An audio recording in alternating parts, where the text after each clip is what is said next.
बिहार में आंगनबाड़ी में सेविका सहायिका पद के लिए बम्पर बहाली होने वाली है। सम्राट सरकार ने कल ही कैबिनेट में मुहर लगा दिया, लेकिन सवाल तो यही है, लाखों अभ्यर्थी ये जानना चाहते हैं कि ये बहाली होगा कब और किसको किसको इसमें लाभ मिलेगा, कौन इसमें शामिल हो सकता है और इसकी पात्रताएं क्या हो सकती है।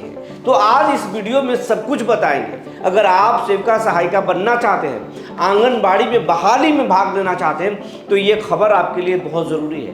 पूरे वीडियो को आप अंत तक ज़रूर देखिएगा, ये आपके लिए खास लेकर जानकारी है। जी नमस्कार, मैं हूँ विपुल कुमार और आप देख रहे हैं सूर्य विहार डिजिटल न्यूज़। अब हम तमाम दर्शकों से, खास करके आंगनबाड़ी सेविका सहायिका महिलाओं से, अभ्यर्थियों से, पुरुषों से, तमाम लोगों से, तमाम उन दर्शकों से जो सूर्य विहार को देखते हैं, तमाम लोगों से अपील है, ये चैनल आपका है, आपके प्यार आशीर्वाद से ये चैनल आगे बढ़ रहा है, लेकिन आपकी सहयोग की ज़रूरत है। सहयोग के रूप में कोई शुल्क नहीं मांग रहे, ना कोई मेहनत का काम बता रहे, बस कह रहे हैं अगर इस चैनल को यूट्यूब पर देख रहे हैं तो चैनल को सब्सक्राइब कर लीजिए, बेल आइकन को दबा लीजिए।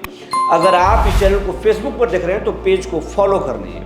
अगर आप हमें इंस्टाग्राम पर देख रहे हैं तो हम वहाँ भी सूर्य विहार 1 के नाम से हमारा आईडी है, वहाँ आप फॉलो कर सकते हैं। अब आपको खबर विस्तार से बताने जा रहे हैं। सम्राट चौधरी एक दिन पहले ही कैबिनेट की मीटिंग में आंगनबाड़ी में लगभग 20,000 से ज़्यादा 22,000 पदों पर बहाली के लिए मुहर लगा दी। इससे साफ हो गया कि बहुत जल्द आंगनबाड़ी में बम्पर बहाली आने वाली है और नए सेंटर खुलने वाले हैं, नए लोग बहाल होंगे।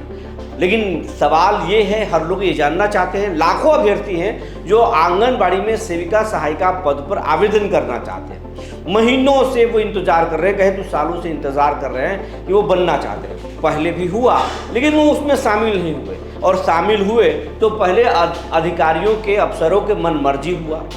कुछ जिलों में हुआ, कुछ जिलों में नहीं हुआ। अब लोग जानना चाहते हैं भैया किस जिले में होगा पहले, और जो पहले जिस तरीके से मनमर्जी से होता था उसी तरीके से होगा क्या। मेरिट लिस्ट में हेर फेर कर दिया जाता था, जिसका ज़्यादा नंबर हो उस आदमी के सर्टिफिकेट को ही गायब कर दिया जाता था, जिसका नंबर हो उसको मेरिट लिस्ट में लाया जाता था। ये गड़बड़ झाला होता था। लेकिन अब तो सरकार का चेहरा बदल गया है, मुख्यमंत्री बदल गए हैं, अब अफसरों की मनमानी थोड़ी कम हुई है। तो अब नए लोगों को और पारदर्शी तरीके से बहाली होगा क्या। सरकार ने हरी झंडी तो दे दिया, लेकिन बहाली होगा क्या, और ये बहाली निकलेगा कब तक, किन जिलों में बहाली होगा, सबसे ज़्यादा फायदा क्या होगा, कब होगा, ये जानना लोग चाहते हैं। तो अब आपको बताने जा रहे हैं, बिल्कुल पारदर्शी तरीके से होगा इस बार, क्योंकि बीजेपी सिर्फ बिहार पे नहीं, देश स्तर पर बीजेपी जो है वो अभी आलोचनाओं से घिरी हुई है। चाहे वो जंतर मंतर हो, जेनजी का मुद्दा हो, नीट का मामला हो, या इथेनॉल पेट्रोल का मामला हो, या बेरोजगारी और महंगाई का मामला हो, उस मामले में बीजेपी घिरी हुई है। बीजेपी सरकार ऐसे में कोई जोखिम नहीं लेना चाहती है, अफसरों को टाइट कर दिया गया है। वैसे सम्राट चौधरी पहले से ही अफसरों पर शिकंजा कस रहे हैं, क्योंकि नीतीश कुमार की सरकार तो बहुत बेहतर थी, लेकिन नीतीश कुमार की सरकार में अफसरों के मनमर्जी का बात हमेशा आता था। विधायक खुद, सत्तारूढ़ दल के विधायक बोलते थे कि उनका बात थानेदार नहीं मानता, तो एसपी कहाँ से सुनने का, डीएम साहब नहीं सुनते, तमाम सारे लोग जो है विधायक सांसद शिकायत करते थे। लेकिन अब सम्राट सरकार में स्थिति बदल चुका है। अफसरों में खौफ है, डर है, धड़ाधड़ निगरानी से पकड़े जा रहे हैं, और अफसरों के नहीं अब सरकार के चल रही है। सरकार के विधायक और सांसदों का रसूख बढ़ गया है। सम्राट चौधरी साहब बोले हैं कि अगर इसमें कुछ गड़बड़ झाला हुआ तो फिर किसी को छोड़ेंगे नहीं। तो इससे साफ है कि बहुत कुछ नहीं चलेगा, ऐसा उम्मीद लगाया जा रहा है, अनुमान लगाया जा रहा है। लेकिन कहते हैं ना कि जो बोला जाता है वैसा होता नहीं, और जो होता है उसको बोला नहीं जाता है। तो ये स्थिति भी हो, लेकिन खैर जो भी हो, लेकिन बहाली बहुत जल्द आएगा। लेकिन उम्मीद है कि सब कुछ साफ सुथरा होगा, पहले वाली स्थिति नहीं होगी। बीडीओ साहब की मनमर्जी या फिर आईसीडीएस के डीपीओ की मनमर्जी इस बार नहीं चलेगा, ये लगभग साफ है। अब कि इसमें भाग कौन लेंगे और कब आएगा बहाली, तो सबसे पहले बहाली की बात कर देते हैं। कैबिनेट ने जो है इसकी मुहर लगा दिया है। अब कल्याण विभाग निदेशालय के द्वारा माना जा रहा है कि 2 से 3 महीनों के अंदर इसके बहाली आ जाएंगे।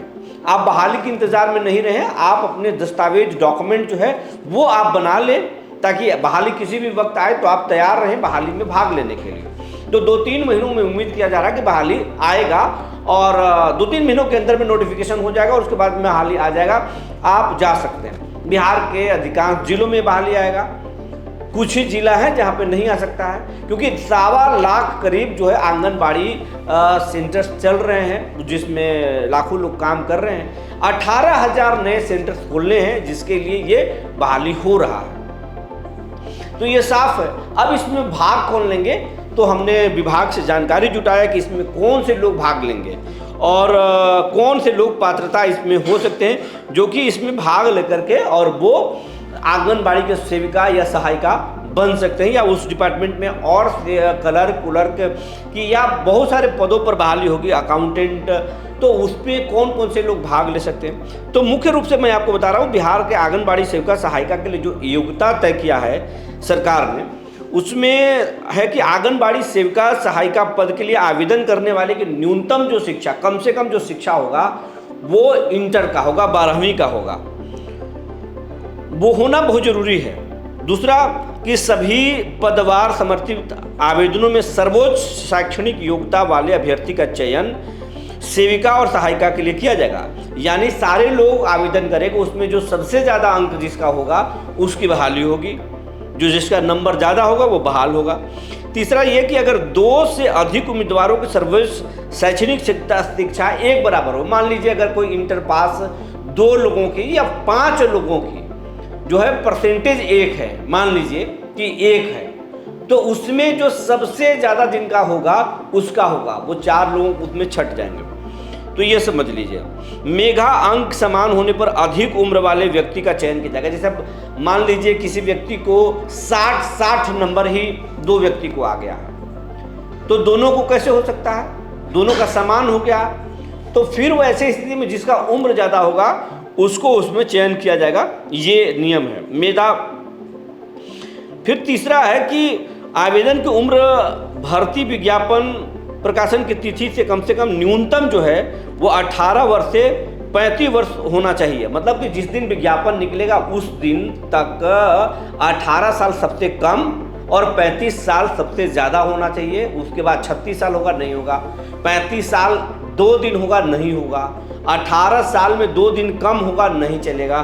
तो ये आप समझ लीजिए, ठीक है। तीसरा है कि आंगनबाड़ी, एक और है जो इसमें पात्रता में शामिल किया गया कि आंगनबाड़ी सेविका सहायिका का अधिकतम 65 वर्ष तक काम आप कर सकेंगी।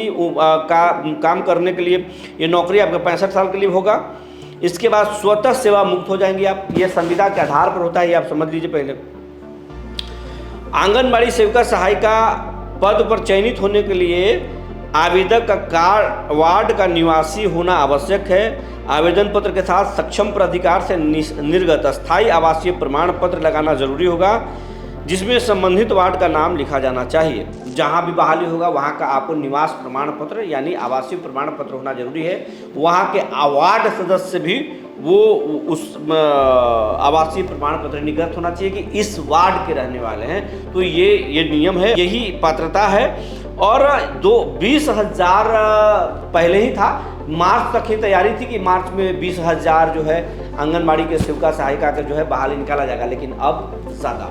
और सम्राट सरकार की ये कोशिश है कि ज़्यादा से ज़्यादा लोगों को रोजगार दें, लेकिन विपक्ष का कहना कि खजाना खाली है साहब, दिखाने के लिए तो आप बहाली करा रहे हैं, पैसे कहाँ से देंगे। लेकिन सरकार का कहना है कि खजाना में पैसा है, विपक्ष का आरोप निराधार है। हम नौकरी और रोजगार देने के लिए लगातार प्रयास कर रहे हैं। आप क्या सोचते हैं हमें ज़रूर बताएंगे। आप आंगनबाड़ी सेविका सहायिका के बहाली को लेकर क्या जानना चाहते हैं ये भी हमको बताएंगे। आपके कमेंट का हम इंतजार रहेगा। आपके कमेंट के बाद हम नई खबर लेकर आएंगे। तब तक के लिए धन्यवाद।